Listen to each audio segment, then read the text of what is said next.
An Oval Office meeting that vanished from records. It happened behind closed doors.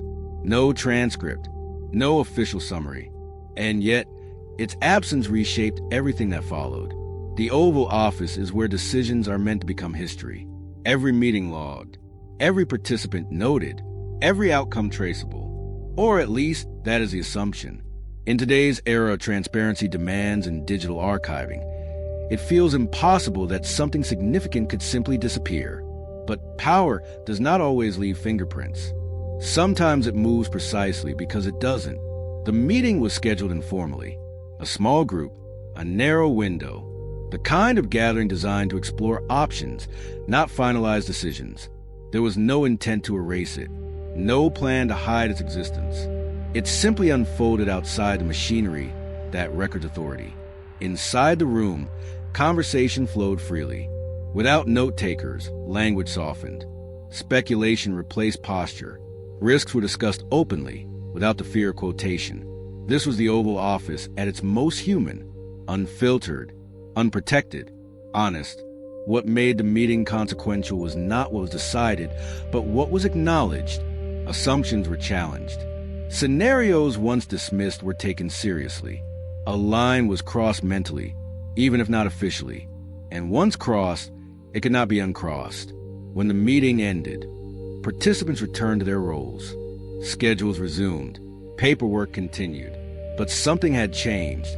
Later discussions carried echoes of that room. Language shifted. Confidence adjusted. Decisions moved as if informed by something that could not be cited.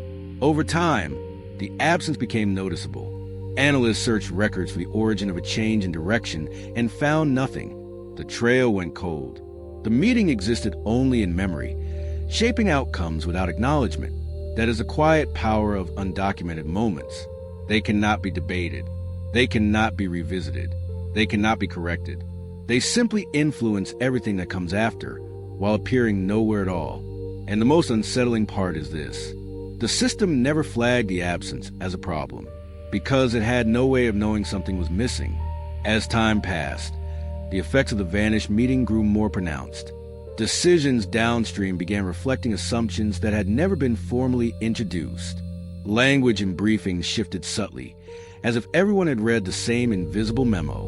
Those who had attended the meeting shared an unspoken understanding. They didn't reference it directly. They couldn't. Instead, they spoke around it. Their recommendations carried quiet confidence, shaped by conversations that existed only in memory. To outsiders, this alignment looked organic. In reality, it was inherited. The danger of an undocumented moment is not secrecy. It is permanence. Without a record, there is no opportunity for revision, no way to revisit context. What was once a tentative idea solidified into background truth. Some staff sensed a disconnect.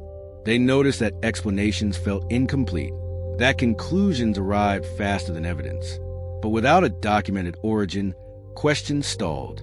Challenging the direction required challenging people, not process. And that is a much harder thing to do. As weeks turned into months, the meeting's influence embedded itself deeper. New personnel inherited its conclusions without knowing their source. Institutional memory replaced documentation. The original uncertainty that had been explored freely in that room was gone, replaced by quiet certainty. This is how informal knowledge becomes doctrine, not through intent, but through repetition. Each reference strengthened the assumption. Each decision reinforced the path. The meeting, once flexible and exploratory, became fixed without ever being acknowledged. The conflict was subtle but serious. Policies shaped by an undocumented discussion cannot easily adapt. They resist scrutiny because there is nothing to examine. And when consequences arise, they feel inexplicable. The Oval Office meeting had vanished from records, but it lived on everywhere else. And in that invisibility, it gained a kind of authority no official document could ever hold. The tension surfaced when outcomes demanded accountability. Questions came from outside the inner circle. Why had priorities shifted? What evidence supported the new direction? The answers sounded rehearsed, yet strangely hollow. They referenced conclusions without origins. Those who remembered the meeting felt trapped by its absence. They knew where the ideas came from, but not how to prove it. Bringing it up directly risked exposing a process gap no one wanted to acknowledge. Silence became the safer option. As pressure increased, justification replaced evaluation. Instead of revisiting assumptions, teams worked to defend them. The lack of documentation turned flexibility into rigidity. What had once been an open discussion now functioned as an unchallengeable premise. This created a quiet conflict between institutional memory and institutional process. Memory is selective. It fades. It reshapes itself over time. Process exists to prevent that. When memory replaces record, clarity erodes. New advisors struggled the most. They sensed missing context but could not access it. Decisions felt preloaded, as if debates had already happened somewhere else. They were expected to execute conclusions they never helped form. The deeper problem was trust, not between people, but between the system and itself. Records exist to ensure continuity, accountability, and correction. Without them, power drifts toward those who were present, not those who are responsible. As consequences grew clearer, the cost of the vanished meeting became undeniable. Adjustments now required justification for a foundation that no longer existed. The past could not be consulted. It could only be inferred. That is when the true weight of the missing record emerged, not as a scandal, but as a constraint. The inability to revisit, revise, or learn from a moment that had shaped everything.